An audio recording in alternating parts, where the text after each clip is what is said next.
L'expérience Enrico Marini. Nom Enrico Marini. Nom de code aucun. Âge et date de naissance, ça aurait été l'année de ses 66 ans en 2023 car il est né en 1957.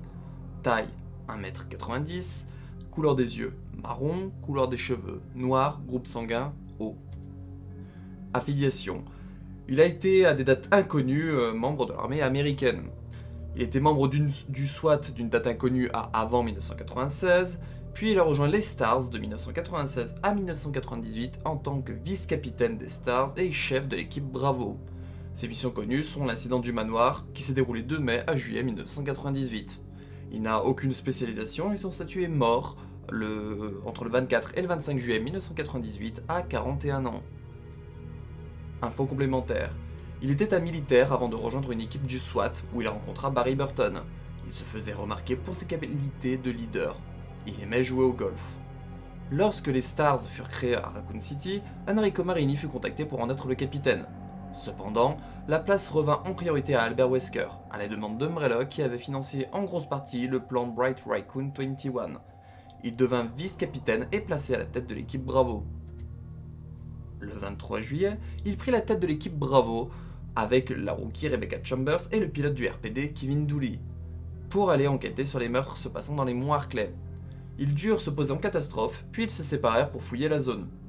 Ils trouvèrent une voiture de police militaire accidentée avec les occupants morts, sauf leur prisonnier, le sous-lieutenant Billy Cohen. Marini ordonna donc de le rechercher et ils se séparèrent. Des Cerbères les attaquèrent. Ils fuirent.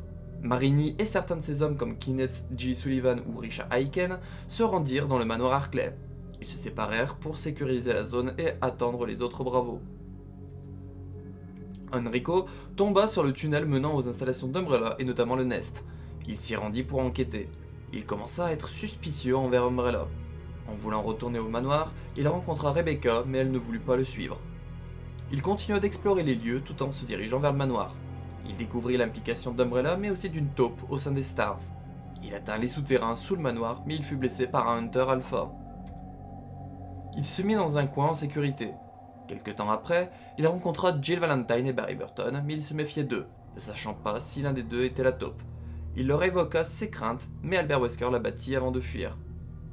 La présence d'Enrico Marini dans le canon de la saga se fait via Resident Evil 1996, Resident Evil 0 en 2002, Resident Evil en 2002 et Resident Evil The Umbrella Chronicles en 2007.